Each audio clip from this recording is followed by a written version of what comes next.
এই ভিডিওতে দেখব স্টাইল অ্যাট্রিবিউট সম্বন্ধে। স্টাইল অ্যাট্রিবিউট হলো এমন একটি HTML এর ফিচার যেটা কি করে কোনো লেখাকে বড় করতে, ছোট করতে বা কোনো হাইট, ওয়েট কোনো জিনিসের আমাদের খুব সাহায্য করে। স্টাইল অ্যাট্রিবিউট একা কাজ করতে পারে না, এটা কোনো ট্যাগের সাথে মিলিত হয়ে যে কোনো কার্য সম্পাদিত করে। যেমন আমরা এখানে একটা স্টাইল অ্যাট্রিবিউটের স্ট্রাকচার দেখতে পাচ্ছি। এখানে H1 বলে একটা ট্যাগ ব্যবহার করা হয়েছে। H1 ট্যাগের সাথে স্টাইল অ্যাট্রিবিউটকে ব্যবহার করা হয়েছে। লেখার প্রসেসটা এখানে খুব সুন্দরভাবে দেওয়া আছে। যেমন লেখা আছে H1 ট্যাগ, তারপরে দিয়েছে স্টাইল লেখা আছে, তারপর ইজিক্যাল টু দিয়ে ডবল কোটেশন দেওয়া আছে। আমরা স্টাইল অ্যাট্রিবিউটের ভেতর যত রকম ডেক্লারেশন লিখবো সব কিন্তু এই ডবল কোটেশনের ভেতরে লিখবো। যেমন এখানে লেখা আছে কালার, তারপর দেওয়া আছে কোলন রেড দিয়ে সেমিকোলন দিয়ে এই ডেক্লারেশনটা শেষ করে দেওয়া আছে। যেমন এখানে আমরা স্টাইল অ্যাট্রিবিউটের একটা সুবিধা কি, যেখানে আমরা অনেক ডেক্লারেশন একটাই স্টাইল অ্যাট্রিবিউটের মাধ্যমে ব্যবহার করতে পারি। যেমন colour, font family, font size এগুলো একটাই স্টাইল অ্যাট্রিবিউটের ভেতরে ব্যবহার করতে পারি, কিন্তু সেই সব কটা ডেক্লারেশনকে এই ডবল কোটেশনের মধ্যে রাখতে হবে। যেমন এখানে আমি একটা ডেক্লারেশন ব্যবহার করেছি, এই ডেক্লারেশনটার আবার দুটো পার্ট আছে। যেমন এই কালারটাকে বলা হয় প্রপার্টি, এবং এই যে ভ্যালু দেওয়া হয়েছে রেড, এটাকে বলা হয় ভ্যালু। তো এটা কালার প্রপার্টিটা একই থাকবে, এখানে কখনো ফন্ট সাইজ হতে পারে, ফন্ট ফ্যামিলি হতে পারে, হাইট হতে পারে, ওয়েট হতে পারে, কিন্তু ভ্যালু নিজের মতো করে আমরা চেঞ্জ করব। যেমন এখানে কালার দেওয়া আছে, ভ্যালু দিয়েছি কি রেড, তাহলে যে হেডিংটা তৈরি হবে সেই হেডিংটা কিন্তু লাল কালারের তৈরি হবে। যদি গ্রিন দিই তাহলে গ্রিন হবে, ব্লু দিলে ব্লু হবে। তো আমরা এখানে মাল্টিপল ডেক্লারেশন কিন্তু স্টাইল অ্যাট্রিবিউটের ভেতরে লিখতে পারি। অবশ্যই মনে রাখতে হবে যে স্টাইল অ্যাট্রিবিউট কিন্তু একা লিখে দিলে হবে না, সবসময় কোনো না কোনো ট্যাগকে ব্যবহার করে লিখতে হবে। সে H1 ট্যাগ হোক, P ট্যাগ হোক, A ট্যাগ হোক বা অন্যান্য কোনো ট্যাগের সাথে কিন্তু আমাদেরকে এটা লিখতে হবে। তাহলে ট্যাগ কিন্তু লেখা খুব জরুরি, তারপর সেখানে সেই ট্যাগের সাথে স্টাইল অ্যাট্রিবিউটকে আমরা ব্যবহার করতে পারি। লেখা হয়ে যাওয়ার পর এই মধ্যবর্তী জায়গাটাতে আমরা আমাদের যে কোনো রকম লেখা বা টেক্সট বা অন্য কিছু আমরা লিখতে পারি, এবং অবশ্যই কিন্তু ট্যাগ শেষ করতে হবে। এটাই হলো H1 ট্যাগ ব্যবহার করে স্টাইল অ্যাট্রিবিউটের ব্যবহার। এবং নিচে উদাহরণ দেখতে পাচ্ছি, নিচে যেমন আমি H1 ট্যাগ ব্যবহার করিনি, কী ট্যাগ ব্যবহার করেছি, P ট্যাগ ব্যবহার করেছি। P ট্যাগ ব্যবহার করেছি, ভেতরে কি দিচ্ছি স্টাইল কালার রেড, লেখা আছে ইয়োর টেক্সট, মানে যে কোনো নাম লেখা যেতে পারে বা যে কোনো ধরনের টেক্সট লেখা যেতে পারে। তাহলে কি হবে, সেই যাই টেক্সট লিখবো সেই টেক্সটার কালার কিন্তু হবে রেড। এই স্টাইল অ্যাট্রিবিউটের সাথে ফন্ট সাইজ ব্যবহার করেছি। এখানে যাই টেক্সট লিখবো, ফন্ট সাইজ যাই লিখবো, ফন্ট সাইজ কিন্তু ততটা বেড়ে যাবে। এখানে 25 হতে পারে, 30 হতে পারে, যা খুশি লিখতে পারি, কিন্তু ফন্ট সাইজ মানে ছোট বা বড় এই ফন্ট সাইজের মাধ্যমে করা যেতে পারে। আর এই যে PX লেখা আছে, PX মানে আমরা ফন্ট সাইজ দিয়ে কিন্তু শুধু ছেড়ে দেবো না, তারপর কি দিতে হবে, PX বা পিক্সেল দিতে হবে, তবে কিন্তু ফন্টের আকারটা বাড়বে বা কমবে। এরপর দেখে নিই ফন্ট স্টাইল দেওয়া আছে কি না, ফন্ট ফ্যামিলি। ফন্ট ফ্যামিলি বলতে বোঝায় ফন্টের স্টাইল। যেমন আমরা বিভিন্ন রকমের ফন্টের ফ্যামিলি পড়ে থাকবো, যেমন Tahoma, Time New Roman, Algerian, Monotype Corsiva, Calibri, Arial, এরকম বিভিন্ন ধরনের কিন্তু ফন্ট হয়। তো এই ফন্ট ফ্যামিলি লেখা এই যে প্রপার্টি, এটা কিন্তু সেম থাকবে। এখানে কিন্তু ভ্যালু মানে টাইম নিউ রোমান, ক্যালিব্রি বা মোনোটাইপ কর্সিভা এগুলো চেঞ্জ করে দিলেই কিন্তু আমি যে টেক্সটটা এখানে লিখবো সেই টেক্সটটা কিন্তু চেঞ্জ হয়ে যাবে। এবার আছে কি P স্টাইল, টেক্সট অ্যালাইন। টেক্সটকে অনেক সময় আমাদের বাম দিকে নিয়ে যেতে হয়, ডান দিকে নিয়ে যেতে হয়, বা মিডিয়াম সেন্টারে নিয়ে আসতে হয়, বা অনেক লেখাকে জাস্টিফাই করতে হয়। তো তার জন্য কি টেক্সট অ্যালাইন আমরা প্রপার্টি লিখি, কোলন দিয়ে ভেতরে যে ভ্যালুটা লিখি সেটা আমরা এখানে লেফট লিখতে পারি, রাইট লিখতে পারি, সেন্টার লিখতে পারি বা জাস্টিফাই লিখতে পারি। অবশ্যই কিন্তু যখন আমরা একটা স্টেটমেন্ট থেকে আরেকটা স্টেটমেন্ট আলাদা করব তখন কিন্তু আমাদের এখানে সেমিকোলন দিয়ে সেটাকে শেষ করতে হবে। আমরা যদি মাল্টিপল কোনো কিছু লিখি, মাল্টিপল ডেক্লারেশন লিখি, তাহলে একটা ডেক্লারেশন লিখবো আর পাশে যদি একটা ডেক্লারেশন লিখি, দুটো ডেক্লারেশনকে আলাদা করার জন্য কিন্তু এই সেমিকোলন কিন্তু অবশ্যই ব্যবহার করতে হবে। সেমিকোলন না ব্যবহার করলে কিন্তু স্টাইল অ্যাট্রিবিউট প্রপার কাজ করবে না। একটা উদাহরণ দেখাই মাল্টিপল স্টাইল অ্যাট্রিবিউটে কী করে আমরা ডেক্লারেশন ব্যবহার করব। এখানে P ট্যাগ নিয়েছি, স্টাইল অ্যাট্রিবিউট নিয়েছি, ইজিক্যাল টু ডবল কোটেশনের মধ্যে কী করেছি আমরা এখানে 3টে ডেক্লারেশন নিয়েছি।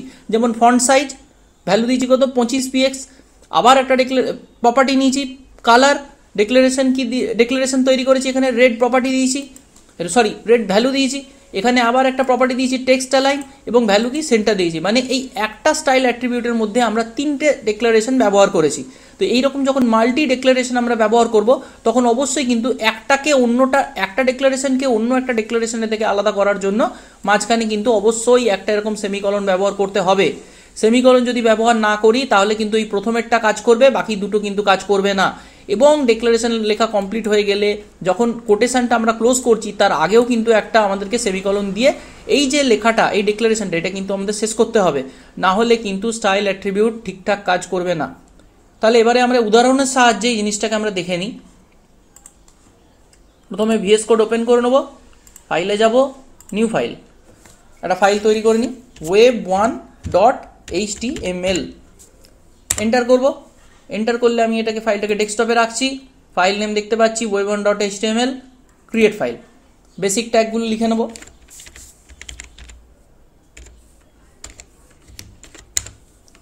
হেড ট্যাগ শেষ হয়ে গেল, বডি ট্যাগ শুরু করব। সবসময় মনে রাখতে হবে এই বেসিক ট্যাগগুলো কিন্তু এরকম স্টেপ বাই স্টেপ লিখতে হবে, এবং এর ভেতরে আমি কিছু লেখাকে লিখছি, যেমন আমি পি ট্যাগ ব্যবহার করছি, ভেতরে কি লিখছি, কম্পিউটার। এবার যদি ফাইলে যাই, এটাকে সেভ করে দিই, ফাইলটা দেখতে পাচ্ছি, HTML ফাইলটা ডবল ক্লিক করে ওপেন করলে এখানে ভেতরে দেখতে পাবো কম্পিউটার লেখাটা এসেছে। এবার এটা যদি আমি প্রথম দেখাই, এটাকে বড় করতে গেলে এখানে আমরা স্টাইল অ্যাট্রিবিউট ব্যবহার করব। তাহলে কি করবো, এই প্রথমে যে পি ট্যাগটা শুরু করেছি সেখানে আমরা লিখবো স্টাইল, সমান চিহ্ন দেবো, সমান চিহ্ন দিলে ডবল কোটেশন চলে আসবে। এবার এখানে লিখবো ফন্ট সাইজ লিখলাম। এবার কোলন দেবো, কোলন কিন্তু অবশ্যই দিতে হবে। এখানে অনেক রকম আছে, যে লার্জার আছে, মিডিয়াম আছে, আমরা এখানে সব থেকে বড় ভ্যালু দেবো, ভ্যালু দিচ্ছি 25px, হয়ে গেল। দিয়ে কী করবো, সেমিকলন দিয়ে দেবো। আমার পুরো স্টেটমেন্ট লেখা হয়ে গেল। স্টাইল অ্যাট্রিবিউট পুরো এরকম গুছিয়ে লিখতে হবে, নাহলে কিন্তু কাজ করবে না। ফাইলে যাব, সেভ করব।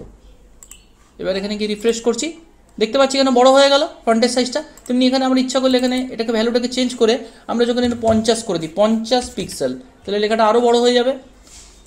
Ctrl+S দিয়ে সেভ করতে পারি, বা ফাইলে গিয়ে সেভ করতে পারি। রিফ্রেশ করি, আরও বড় হয়ে গেল।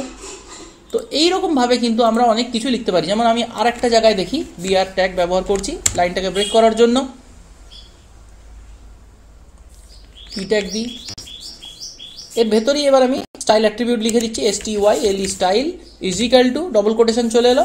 এবার ফন্ট ফ্যামিলি, মানে এখানে কিন্তু হাতের লেখার যে স্টাইলটা আছে সেটা কিন্তু চেঞ্জ হয়ে যাবে। আমি আবার লিখে দিই কম্পিউটার। এখানে কিন্তু একটা জিনিস হলো কি, এখানে ফন্টের নামটা লেখা নেই, ফন্ট ফ্যামিলি বলেছে, ইজ ইকুয়াল টু এখানে দিয়ে দিচ্ছি টাইম মোনো টাইপ করসিভা, কোলন দিয়েছিলাম, সেমিকলন দিয়ে স্টেটমেন্ট আমার শেষ করলাম। ফাইলে যাব, সেভ করব। এখানে রিফ্রেশ করে দেখি, এই যে দেখতে পাচ্ছি আমার হাতের লেখা স্টাইলটা চেঞ্জ হয়ে গেছে। এটা এক রকমের হাতের লেখা ছিল, এটা আর অন্য রকমের হাতের লেখা হচ্ছে। তো এখানে আমরা যে কোনো রকমের কিন্তু ফন্ট ফ্যামিলি ব্যবহার করতে পারি। আরেকটা দেখে নিই, বিআর ট্যাগ দিয়ে নিচে যাচ্ছি, লাইন ব্রেক করছি, আরেকটা দিয়ে দিই বিআর। এবার এখানে পি ট্যাগের সাথে ব্যবহার করছি স্টাইল অ্যাট্রিবিউটের কালার, COLOUR কালার কিন্তু লিখবে না, লিখতে হবে COLOR কালার। সেমিকলন দিলাম, কোলন দিলাম, কোলন দেওয়ার পর আমি করছি ব্লু, সেমিকলন দিলাম, আমার স্টেটমেন্ট শেষ হয়ে গেল, ডিক্লারেশন শেষ হয়ে গেছে। এখানে লিখছি কম্পিউটার।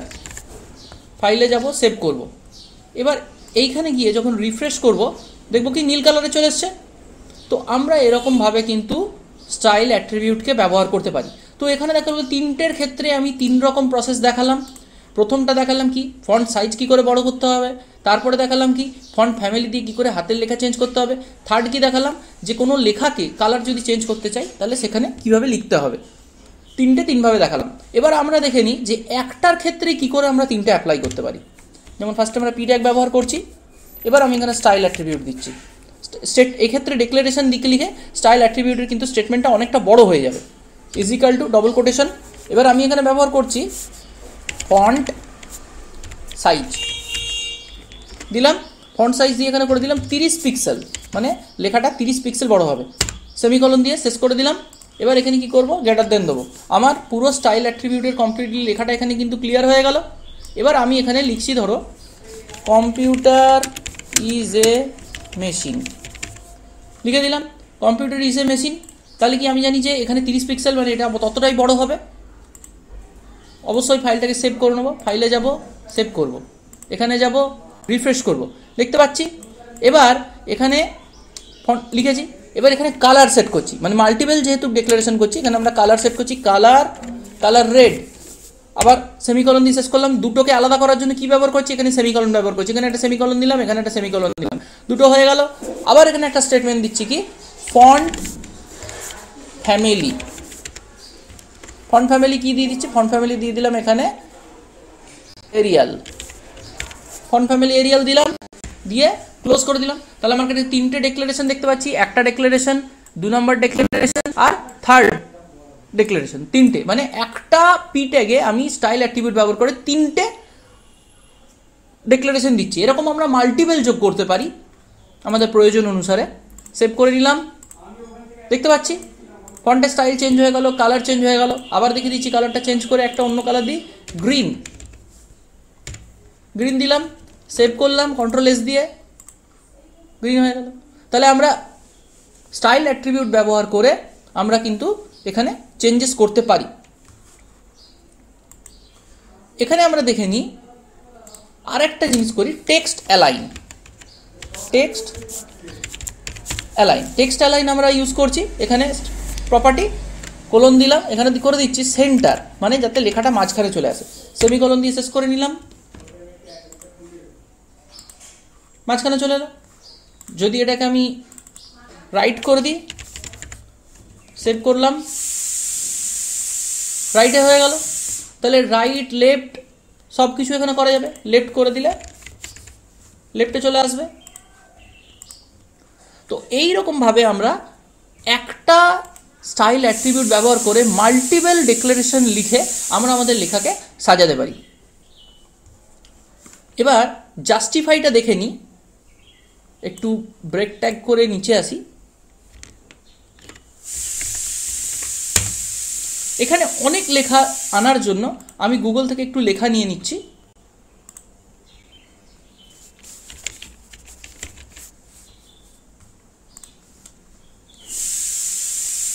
এই এখান থেকে একটু লেখা নিয়ে নিলাম, কপি করে নিলাম লেখাটাকে।